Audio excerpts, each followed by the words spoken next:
Так, сәлеметсіздер ме балалар? Бүгін енді келесі видео сабағын берейін деп отырмын. Келесі видео сабағым. Енді бұл қарапайым есеп, бүгінгі үй жұмысы деп айтуға болады. Үй жұмысына ұқсайтын есеп. Енді және бұндай есептер міндетті түрде ертең сор болсын, мүмкін соч болсын, мүмкін тіптім жаңағы 12-ші сыныпта тапсыратын МСК емтиханында да кездесу үлкен ықтималдығы бар, өйткені бұл кәдімгі классикалық есептердің бірі. Енді алдарыңызда оқып отырсыз, нүктеден жазықтыққа дейінгі қашықтықты табу. Осының біріншісін ғана шығарып көрейік. А нүктесі берілген, жазықтық берілген, міне жазықтық. Оның теңдеуі міне 3х минус y минус 3z минус 3 тең 0. Яғни біз автоматически білеміз, бұл жазықтықтың нормаль векторы, мына коэффициенттер 3, минус 1 және минус 3 деп. Осындай нормаль вектор бар, одан А деген нүктесі бар делік. Міне өрже тұрсын 1, 2, 3 деген координаталармен. Осы нүктеден мына жазықтыққа дейінгі қашықтықты табыңдар дейді. Біздің есепте, кейде есептерде ол мүмкін пирамиданың төбесі болуы мүмкін, биіктігін табыңдар деген сияқты. Енді әртүрлі мағынада есептер құрастыра беруге болады, бірақ мағынасы есептердің осы. А нүктесінен мына альфа деген жазықтыққа дейін қашықтықта көрген. Қиылысы нүктесін Б деп алайық.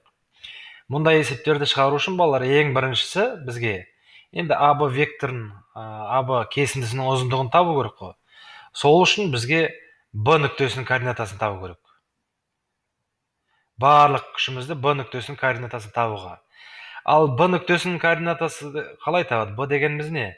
Б дегеніміз ол альфа жазықтығы мен АБ түзуінің қиылысу нүктесі. Осы нүкте. Яғни альфа жазықтың теңдеуі берілген, бізге не керек енді? АБ түзуінің АБ-ның теңдеуі керек. Яғни мына АБ-ның бойымен өтетін, бүйтіп тұрған бір L деген түзуделік, осының теңдеуін керек. Ал екінші түзудің теңдеуін табу үшін не керек еді? Енді өздеріңіз білесіңдер, түзудің теңдеуі бізде мына x минус x0 бөлінген А, y минус y0 бөлінген Б, z минус z0 бөлінген С бұл канал. Бұл жерде ABC осы түзуге бағыттаушы вектор, яғни біріншісі бағыттаушы вектор керек. Одан екіншісі осы түзудің бойында жататын нүкте керек. Біздің түзудің бойында жататын нүкте ол бар, ол яғни А нүктесі, ол берілген. 1, 2, 3 деген А нүктесі беріліп тұр. Яғни барлық күшіміздің бағыттаушы векторлары туралы. Енді бағыттаушы вектор, жазықтықтың бойына қарайық, міне нормаль вектор деп бағана айттым, 3 минус 1 минус 3. Ол деген міне нормаль вектор деген мынау вектор ғой, міне тік тұрған. Қараңдар, түзумен бағыттаушы вектор, түзудің бағыты мен нормаль вектордың бағыты бірдей. Яғни ABC-ның орнына біз осы нормаль векторды аламыз.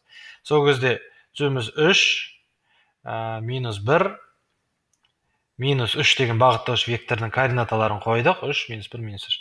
Одан кейін енді жаңағы x минус 1, y минус 2, z минус 3 деп мына жерде біз А нүктесін қойдық. Міне мынау біздің түзудің теңдеуі. Енді осы түзудің теңдеуін параметрлікке ауыстырайық. Енді оны өздерің білесіңдер, ол x тең 3t плюс 1, y тең минус t плюс 2, z тең минус 3t плюс 3. Осыны аламыз да, мынау біздің түзудің параметрлік теңдеуі ғой, мына түзудің.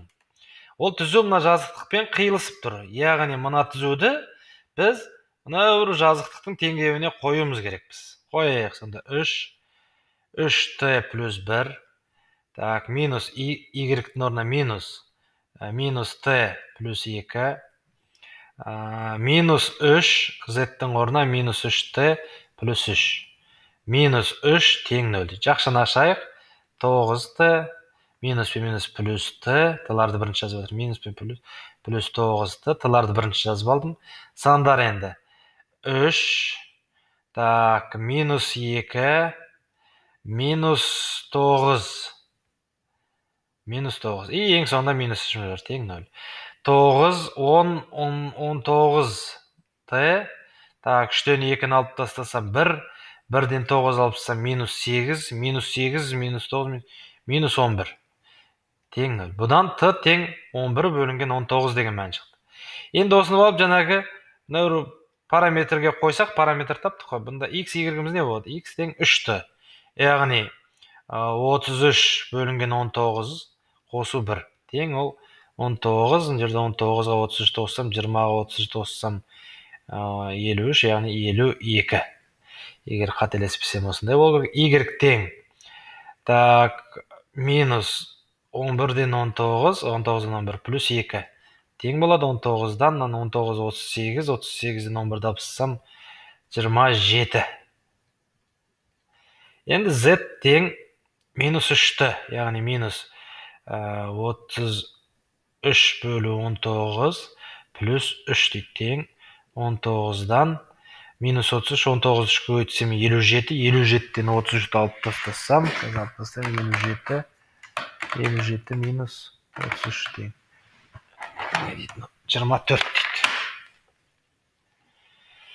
Міне осы B нүктесінің координаталары, міне қиылысы нүктелер осы шықты. Сөйтіп B нүктесінің координатасы 52, 19, 27, 19 и 24, 19 екен.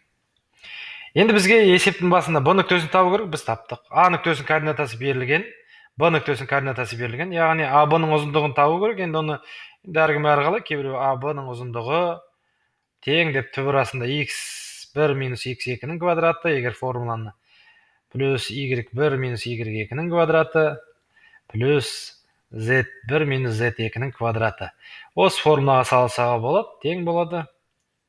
Так, біріншісі 1-ден мынаны алып тастасақ 52, 19. Ладно, жазсаңыз. 1 алынған 52, 19 квадраты. Қосылған 2 алынған 27, 19 квадраты. 3 алынған 24 бөлінген 19-ның квадраты.